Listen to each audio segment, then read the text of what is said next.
My name is Vanessa Hale. I'm 31 years old, and before I lost my job, my family, my friends, and every version of my future that used to feel guaranteed, I thought being wanted was the same thing as winning. I thought if a man looked at me long enough, chose me secretly enough, risked enough for me, then whatever I was doing had to be worth it.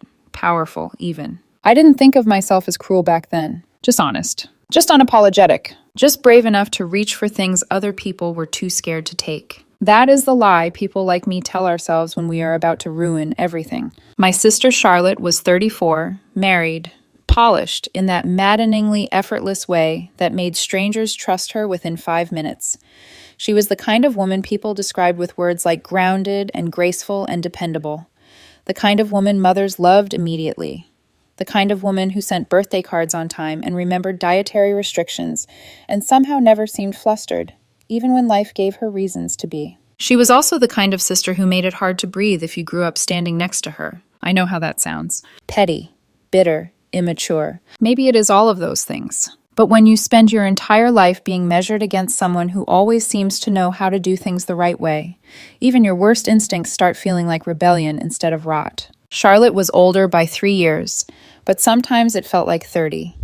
She got our mother's bone structure, our father's patience, and every trait that made family friends tilt their heads and say, "Charlotte has such a good heart." I got compared. I got told I was the wild one, the difficult one, the dramatic one, the one who would settle down eventually. Like I was some weather system everyone was patiently waiting out. By the time we were adults, Charlotte had a house in a nice neighborhood with a blue front door and white hydrangeas she somehow kept alive every summer. She worked in nonprofit fundraising. She hosted holidays. She made homemade salad dressing. Her life looked like a magazine spread for emotional stability. And then there was Ethan Cole, her husband. 40, commercial real estate, clean haircut, calm voice, expensive watch. The kind of man who listened with his full face when you talked to him, which is more dangerous than people realize. Attention can feel almost intimate when you are used to being dismissed as too much. The first time I noticed him noticing me was at Charlotte's birthday dinner. Nothing dramatic. Just a glance that stayed half a second too long. A smile that felt slightly different when it was aimed at me. Maybe I imagined it at first. Maybe I wanted to. I have replayed those early moments enough times to know memory becomes a biased witness when shame gets involved. What I know for sure is this: I did not stop it. And once I realized what that look meant, I did not want to. At first, it was harmless enough to call it harmless. Private jokes across the table. A little too much eye contact when Charlotte left the room. Texts that started as practical things. Charlotte asked if you were still coming Sunday. "Can you send me that contractor's number? Thanks. Hope work calms down for you." Then longer messages. Then late night ones. Then the kind you delete right after sending, because the message itself feels like crossing a line even before anyone touches anyone. He said Charlotte had become impossible to reach emotionally. He said their marriage looked better from the outside than it felt from inside the walls. He said she treated their life like a project plan, always moving, always fixing, always managing. I listened. That was my first real sin, if I am honest. Not the affair. Not yet. Listening like I had the right to. Listening like her absence in those conversations was a vacancy I was entitled to fill. He told me I made him feel seen. There should be alarms that go off in your bloodstream when your sister's husband says something like that. Mine sounded more like music. I told myself it was complicated, that marriages cracked for reasons outsiders did not understand, that Charlotte was not perfect just because everyone treated her like she was, that maybe Ethan had chosen the wrong sister first. That last thought should have disgusted me. Instead, it thrilled me. I wish I could say he pursued me relentlessly, and I resisted for a long time. I wish I could paint myself as confused, conflicted, overwhelmed by circumstances bigger than my judgment. But the truth is uglier because it is smaller. I wanted to be chosen over her. That was it. That was the hook buried under all my self-justifying language. Not love, not fate. Winning. The first time we kissed was in his car after a family cookout at our parents' house. Charlotte had driven home early because she had a donor event the next morning. I stayed behind, helped clear dishes, laughed too loudly at something my uncle said, drank 2 glasses of wine more than I needed.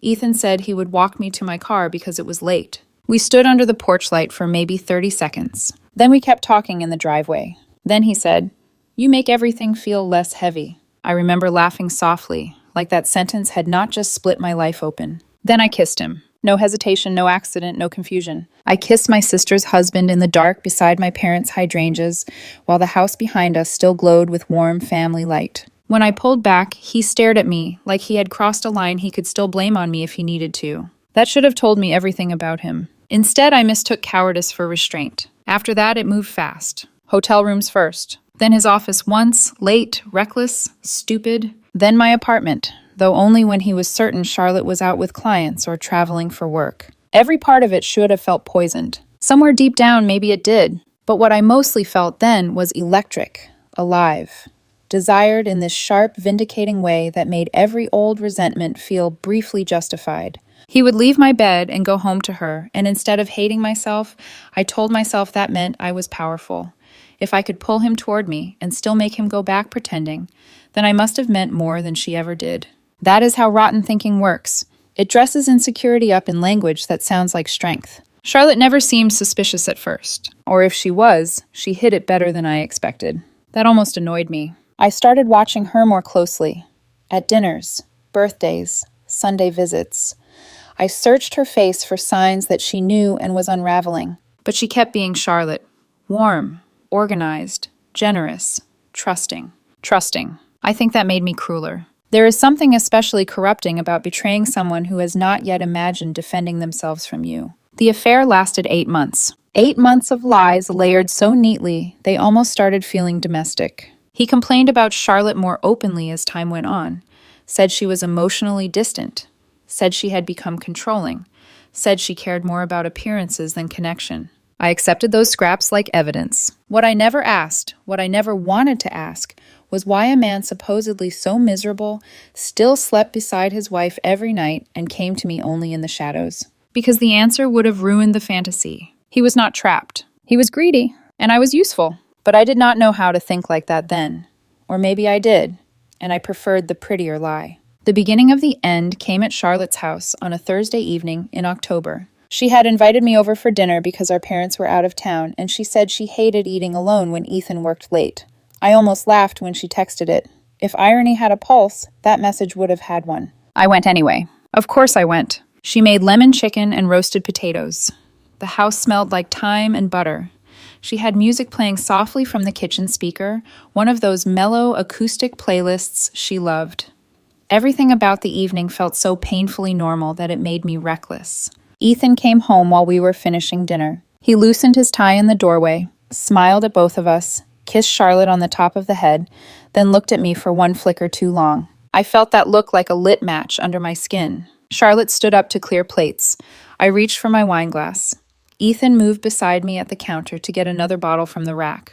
Our hands brushed. Small, invisible, stupid, but not invisible enough. Later, Charlotte went upstairs to take a call from a board member.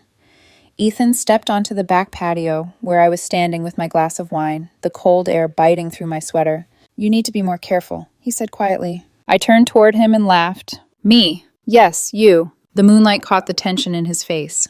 Not guilt, fear. That irritated me immediately. "Relax," I said. "You're the one acting guilty." He lowered his voice further. "Vanessa, I'm serious." I took a sip of wine and looked at him over the rim of the glass. "You weren't serious in my apartment Tuesday." His jaw tightened. "You said things are complicated," I continued. "You said she doesn't see you anymore." "She doesn't." "Then maybe stop pretending she does." Even now, years later, I can still feel the thrill that ran through me in that moment. The nasty, intoxicating certainty that I had leverage, that I mattered, that I could push and he would bend because he had already crossed too many lines to stand upright again. He stepped closer. "Not here." That should have been enough to shut me up. Instead, I smiled. I leaned in just slightly and said the sentence that would later echo through every collapse that followed. "I always get what I want." I meant him. I meant Charlotte's marriage. I meant the look on his face when he realized I was no longer content being hidden. What I did not realize was that Charlotte had come downstairs early. I heard the sliding door open behind me. Then silence. A thick, stunned kind of silence that feels different from ordinary quiet because it arrives carrying understanding. When I turned, my sister was standing there. No tears. No shaking. Just a face so still it frightened me. Her eyes moved from me to Ethan and back again. And in that span of maybe 2 seconds, something in the entire world rearranged itself. "Tell me," she said. Her voice was low, too low. No one answered. Tell me, she repeated, louder this time. Ethan looked down. I should have lied. I should have said she misunderstood. I should have done almost anything except what I did. But pride is a stupid drug. It makes confession feel like triumph right before it turns into poison. So I lifted my chin and said, You heard enough. I do not know which part of that broke her, the affair or the arrogance. Maybe both. She moved so fast I barely registered it. 1 second, she was 3 feet away. The next, she had crossed the patio and hit me hard enough that my shoulder slammed into the doorframe. My wine glass shattered. Somewhere near my feet. Ethan grabbed for her, then for me, then for neither of us, in any useful way. Charlotte was screaming then. Not words at first, just sound. Then words. You did this in my house? I shoved her back on instinct, furious more than frightened. She came at me again, hands tangled in my hair, years of trust and blood and shared childhood turning savage in seconds. Ethan finally pulled her off me, but by then my cheek was burning, my lip was split, and something far uglier than pain had already taken over. Humiliation. Not because I had been exposed. Because for the first time in months, I was not in control. Charlotte was breathing hard, her whole body shaking, Ethan restraining her by the arms, while she stared at me like she no longer knew what species I belonged to. And I hate this part, but it is true. I wanted to punish her for making me feel small. So I did the worst thing I had done yet. I pulled out my phone. Charlotte saw it and went still. Vanessa, Ethan said sharply. I ignored him and dialed. When the dispatcher answered, my voice came out thin, trembling, almost convincing, even to me. My sister attacked me, I said. Please send someone. Ethan let go of Charlotte like she had suddenly become something dangerous to him too. She looked at me then, not shocked, not even enraged anymore, just hollowed out, like she had finally seen the bottom of me. The police came. Statements were taken. Photos of my face, my lip, the red marks already rising on my arms. Charlotte tried to explain, but rage never sounds clean once uniforms are in the room. Ethan kept speaking in fragments. Careful fragments, the kind cowards use when they are choosing themselves in real time. I gave my version calmly, carefully. I made myself sound wounded, cornered, afraid. And when they led my sister out of her own house in front of 2 neighbors standing under porch lights pretending not to watch, I stood in the kitchen with a cold pack against my cheek and told myself she had done it to herself. That was the part that still makes me sick. Not just what I did, how justified I felt while doing it. I thought the worst was over that night. I thought exposure meant freedom. I thought Ethan would finally have to choose. I thought Charlotte's arrest would make me the injured party in a story I had actually written with my own hands. I had no idea that what happened on that patio was not the moment I won. It was the moment everything I had built out of lies started collapsing so fast, I would not even understand the scale of it until there was nothing left. The police car hadn't even disappeared from the end of the street before the silence inside Charlotte's house turned hostile. Not empty, not shocked. Hostile. Ethan stood in the kitchen with both hands braced against the counter like he needed something solid to keep himself upright. The same man who had whispered to me in hotel rooms, who had pulled me close like I was something rare, now looked like he wanted distance from everything, including me. I pressed the ice pack harder against my cheek, letting the sting anchor me. Well, I said, forcing a shaky breath, I guess that's done. He looked up at me slowly. Done? He repeated. There was something in his voice I hadn't heard before. Not desire, not even fear. Something colder. I straightened slightly. She attacked me, Ethan. You saw it. You provoked her. The words landed harder than Charlotte's hands ever had. I let out a short, disbelieving laugh. Oh, so now this is my fault? He dragged a hand through his hair, pacing once across the kitchen like he was trying to outrun the reality of the room. This wasn't supposed to happen like this. Like what? I snapped. You didn't think she'd ever find out? That's not what I... He stopped, exhaled sharply, then lowered his voice. Calling the police? Vanessa, that's extreme. Extreme. I stared at him. You're worried about that? I said slowly. Not the fact that your wife just tried to rip my hair out. She's my wife. The sentence slipped out before he could stop it. And just like that, something inside me shifted. Not broken. Not yet. But tilted. I stepped closer. And what am I? He didn't answer. That was answer enough. For the first time since the affair started, I saw him clearly, not as the man who chose me, but as the man who refused to choose anything if it cost him comfort. Coward. The word formed quietly in my mind, but I wasn't ready to say it out loud. Not yet. Go home, he said finally, not meeting my eyes. We'll figure this out tomorrow. Tomorrow. Like this was a scheduling issue. Like my sister hadn't just been taken away in the back of a police car. Like my entire life hadn't just detonated in his kitchen. I picked up my bag slowly. "You're unbelievable," I said, my voice steadier now, colder. He didn't stop me when I walked out. That should have told me everything. But I was still holding on to the last, stupid thread of belief that once the dust settled, he would come back to me. Because I had won. Because I always got what I wanted. By morning, the story had already started mutating. That's the thing about truth when it leaks. It doesn't stay contained. It spreads. It bends. It gets reshaped by whoever touches it first. And I had miscalculated something critical. I thought I controlled the narrative. I didn't. My phone started buzzing before I even got out of bed. My mother. Then my aunt. Then 2 missed calls from numbers I didn't recognize. I answered my mother first. "What happened last night?" she demanded. No greeting, no softness. I closed my eyes briefly. Charlotte attacked me. Silence. Then sharper. Why? That word hit differently than I expected. Not, "Are you okay?" Not, "What did she do?" Why? I swallowed. She overreacted. Things got heated. "What things, Vanessa?" There was something in her tone now. Suspicion, not concern. My stomach tightened. "Mom!" I just got off the phone with Charlotte. My grip on the phone tightened. "She says you've been sleeping with Ethan." The words didn't feel real. Not because they weren't true. Because they weren't supposed to be said out loud. Not like that. Not so cleanly. "That's not," I started. "Don't lie to me." Her voice cracked on the last word. That scared me more than anger would have. "I'm not lying," I said quickly, pivoting, reshaping. "It's complicated. Their marriage isn't what you think." "Stop!" One word. Flat. Controlled. Devastating. "I don't care what their marriage is," she said. "You're her sister." I felt irritation rise immediately. Hot and defensive. "So what? That makes her untouchable? You think she's perfect, don't you? You always have." "That has nothing to do with this." "It has everything to do with this," I snapped. "You've always taken her side." "Vanessa?" My name spoken like a warning, like a boundary. "You called the police on your own sister," she said slowly, "after having an affair with her husband."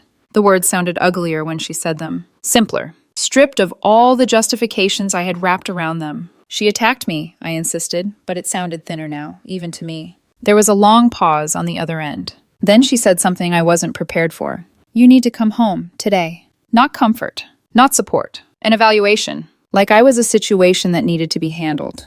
By the time I got to my parents' house, the atmosphere felt off. Too quiet. Too organized. Like they had already decided something before I arrived. My father was in the living room, sitting straighter than usual. My mother stood near the kitchen doorway, arms folded. Neither of them came to hug me. I felt that absence immediately. "I told you what happened," I said, stepping inside. "She lost control."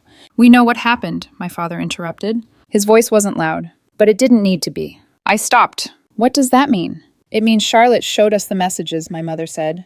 My stomach dropped. "What messages?" "The ones between you and Ethan." My mind scrambled.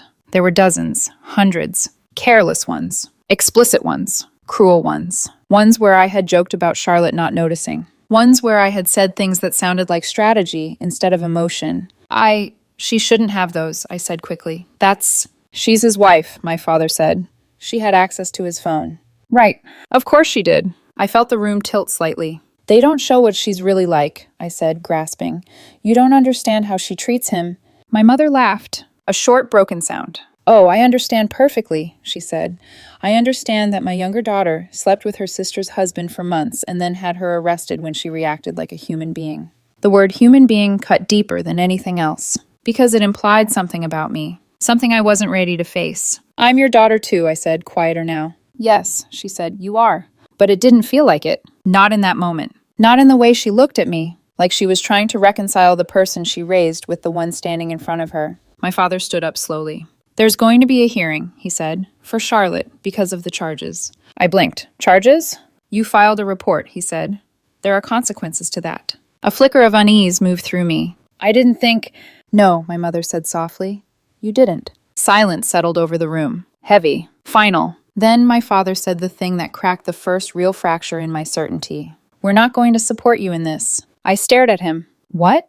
"If this goes to court," he continued, "we will tell the truth." The truth. Not my version. Not the one where I was the victim. The real one. "That's not fair," I said immediately. "She attacked me."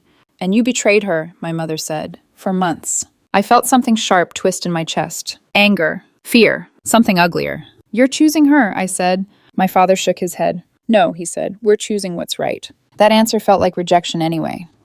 The calls didn't stop over the next few days, but they changed. Friends who had heard a vague version of the story at first, Charlotte attacked Vanessa, started hearing the rest. And once they did, the tone shifted. Some stopped calling altogether. Others called once, just once, to say things like, I didn't expect this from you, or worse, I hope you figure things out. Which is what people say when they're already stepping away. At work, it hit slower, but harder. My manager asked me into her office 3 days later, closed the door, sat across from me with that careful, professional expression people wear when they're about to create distance. Is everything okay at home? She asked. The question sounded neutral. It wasn't. Of course, I said. She nodded slowly. There's been some talk. My stomach tightened again. Talk about what? She hesitated. About a domestic incident involving your sister. I forced a small laugh. It's being exaggerated. Is it? She asked gently. That word again. Why? Is it? Questions that weren't really questions. I felt something slipping. Control. Perception. Everything I thought I had managed so carefully. It's a private matter, I said. Yes, she agreed. But when private matters become public, they can affect the company. There it was. The first real consequence. Clean. Professional. I nodded, but my hands felt cold. I understand. Take a few days, she said. Sort things out. That wasn't a suggestion. It was distance. The kind that grows. That night I called Ethan. He didn't answer. I called again. Straight to voicemail. I texted. We need to talk. Nothing. I stared at my phone for a long time, watching the silence stretch. Then I typed, don't do this. Still nothing. For the first time since everything started, a thought surfaced that didn't feel like anger or control. It felt like fear. What if he was already gone? What if the thing I had destroyed everything for was never mine to begin with? I pushed that thought away immediately. No, he would come back. He had to. Because if he didn't, then I hadn't just ruined my life. I had ruined it for nothing. Ethan didn't call back that night, or the next morning, or the day after that. At first, I told myself he needed time, that everything had exploded too fast, too publicly, that he was managing Charlotte, managing the legal fallout, managing the story before it reached places that could damage him. Because that's what I would have done. Managed it, contained it, controlled it. But by the fourth day, the silence started to feel different. Not strategic. Permanent. I went to his office. I didn't call ahead. I didn't think. I just showed up, walked past reception like I belonged there, like I still had some kind of claim. I'm here to see Ethan Cole, I said, steady. The receptionist gave me a polite, rehearsed smile. Do you have an appointment? No. I'm sorry, he's in meetings all day. Then I'll wait. Her smile tightened slightly. That won't be possible. Something in her tone told me this wasn't about scheduling. Tell him Vanessa Hale is here. She hesitated, then nodded, picked up the phone, spoke quietly. A pause. Another pause. Then she hung up. I'm sorry, she said, still polite, but now firm. He's unavailable. Unavailable. Not busy. Not in a meeting. Unavailable. I felt something drop in my stomach. Did you tell him my name? Yes. And he said, what exactly? Her eyes flicked to the side, then back to me. That he's not able to see you. Not able. Another careful phrase. Another distance. I stood there for a moment longer than dignity allowed. Then I turned and walked out. I didn't remember the drive home. I just remember sitting in my car outside my apartment, gripping the steering wheel, staring at nothing, while the truth started forming, whether I wanted it to or not. He wasn't coming back. The hearing for Charlotte was scheduled a week later. I almost didn't go. Not because I felt guilty, because I felt exposed. But my lawyer, yes, I had one now, told me it would look worse if I didn't appear. So I went. The courtroom was smaller than I expected. Quieter. No drama, no shouting, no cinematic tension. Just a room where things got decided. Charlotte sat on the opposite side. She looked different. Not broken. Not hysterical. Calm. That unsettled me more than anything. Her hair was pulled back. Minimal makeup. Simple blouse. She looked like herself, but stripped of something softer. When her eyes met mine, there was no anger there. That hurt more than if she'd hated me. Hate would have meant I still mattered enough to provoke it. This felt like I had already been filed away as something finished. Her lawyer spoke first. Laid out the context, the affair, the confrontation, the emotional distress, the provocation. Word by word, the story shifted, not into something false, into something complete. My lawyer tried to hold the line that physical assault was still physical assault,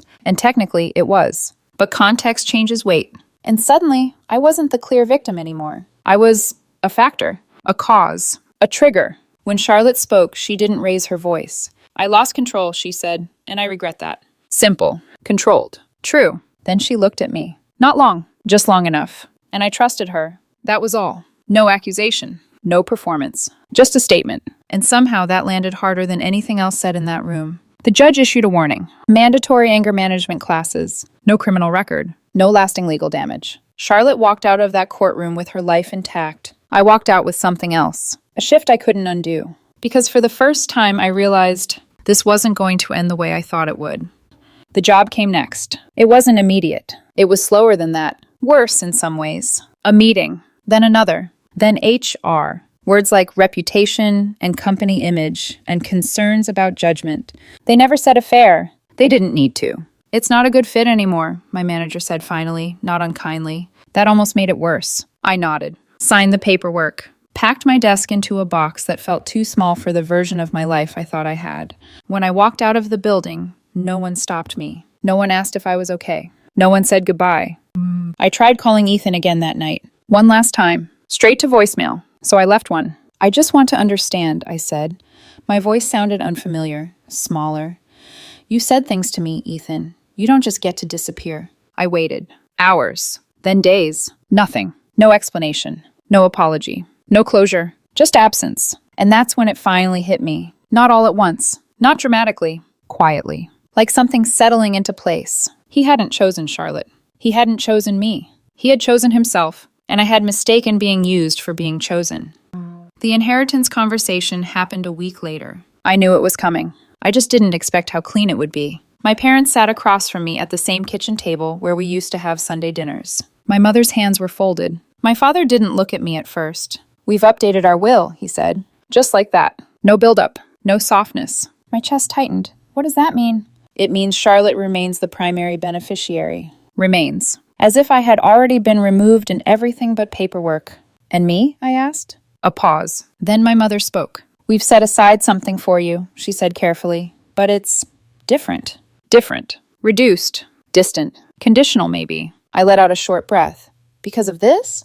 Because of your choices, my father said. There it was. Not punishment. Not anger. Judgment. Final. You're cutting me out, I said. We're protecting what we built, he replied. I stared at them. These people who had raised me, who had loved me, who now looked at me like I was someone they didn't quite recognize anymore. I'm still your daughter, I said, softer now. My mother's expression flickered. I know, she said. But again, it didn't feel like it. The last person to go was the one I didn't expect. My best friend, Lila. We had known each other since college. She had been there through everything. Every bad decision. Every messy relationship. Every version of me. So when she asked to meet for coffee, I assumed, I don't know, that she would be on my side. Or at least near it. She sat across from me, hands wrapped around her cup. Didn't smile. Didn't reach for me. I heard everything, she said. I nodded. So you know it's not as simple as... It is, she cut in. That startled me. No, I said quickly. You don't understand how Charlotte... I don't care about Charlotte, she said. That stopped me. I care about you. The words should have felt supportive. They didn't. Then why do you sound like that? I asked. Because I don't recognize you, she said quietly. That landed deeper than anything my parents had said. I'm the same person, I insisted. She shook her head. No, she said. You're not. Or maybe you are, and I just didn't want to see it before. I felt something tighten in my chest again. So what? I said. You're just going to walk away too? She looked at me for a long moment. I think you already walked away, she said, from a lot of things. Silence stretched between us. Then she stood. I hope you figure it out, she said. The same sentence. Again. Final. And then she left. Just like that. By the end of the month, everything was gone. Job. Friends. Family. In every way that mattered. Ethan. Especially Ethan. The man I thought I had won. The man I had destroyed everything for. Vanished. Like I had imagined him. Like none of it had ever been real to him at all. And the worst part wasn't the loss. It was the understanding that came with it. That I had traded something real for something that was never mine. I wish I could tell you there was a moment where everything stopped. A single night where it all hit me at once. Where I broke down, cried, admitted everything, and started over like people do in stories that want to end clean. That's not how it happened. It was slower, quieter, worse, because nothing dramatic marked the end. Just absence. My apartment felt different once there was no one left to call. No messages lighting up my phone. No names I could scroll through and think, they'll answer. I used to hate silence. Now it followed me everywhere. Morning. Afternoon. Night. It settled into the corners of my life like it belonged there. I started waking up later, staying in bed longer. Not because I was tired, because there was nothing waiting for me on the other side of getting up. No job, no plans, no one expecting anything from me. It turns out when you build your life around taking what you want, you don't notice how many things you never actually built. You just borrowed, occupied, used. And when it's gone, there's nothing underneath it. And I saw Charlotte once, not planned, not dramatic, just accidental. It was 3 months after the hearing. I was at a grocery store across town, the kind you go to when you don't want to run into anyone you know. I was in the produce section, staring at avocados like I had all the time in the world to decide, when I heard her laugh. Soft. Familiar. It hit me before I even turned around. I froze. Then I looked. She was at the end of the aisle, talking to someone. A man. Not Ethan. You notice that kind of thing immediately. He stood close to her, not possessive, not distant. Easy. Like being beside her was the most natural thing in the world. She said something, and he smiled in this quiet, steady way that didn't need to impress anyone. And Charlotte? Charlotte looked light. That's the only word for it. Not burdened. Not tense. Not carrying something heavy inside her chest. Just light. I realized, standing there with a basket I didn't remember filling, that I had never actually seen her like that before. Even before everything. Even when I thought she had the perfect life. There had always been something tight in her. Something managed. Something held together. That was gone now. She reached for something on the shelf. He took it from her without thinking. Their hands brushed. Small. Ordinary. Real. I felt something twist in my chest. Not jealousy. Not exactly. Something closer to recognition. That this quiet, simple, unforced thing was what I had tried to take by force. And in doing that, I had destroyed the only version of connection that might have ever been real. Charlotte turned slightly. Our eyes met. For a second. Just a second. No shock. No anger. No satisfaction. Nothing. She looked at me the way you look at someone you used to know. Then she turned back to him. Said something I couldn't hear. And they walked away together. No scene. No confrontation. No closure. Just continuation of her life. Without me in it. Yeah. I went back to my apartment that day and sat on the floor instead of the couch. I don't know why. Maybe because the floor felt more honest. Colder. Closer to where I actually was. And for the first time since everything started collapsing, I didn't try to defend myself in my own head. I didn't rewrite it. Didn't justify it. Didn't soften it. I just let it be what it was. I had an affair with my sister's husband. Not because I loved him. Because I wanted to win. I told myself I deserved things that weren't mine. I mistook attention for value. Secrecy for intimacy. Desire for commitment. And when everything came crashing down, I still tried to position myself as the victim. I called the police on my own sister. I watched her get taken away, and I told myself she deserved it. That was the moment I crossed a line that had nothing to do with Ethan. That was about me, who I was willing to become to avoid feeling small, to avoid feeling second, to avoid feeling less. The truth is, I wasn't competing with Charlotte. Not really. She wasn't even in the same game. She built things. I took them. And people who build can rebuild. People who take eventually run out of things to take.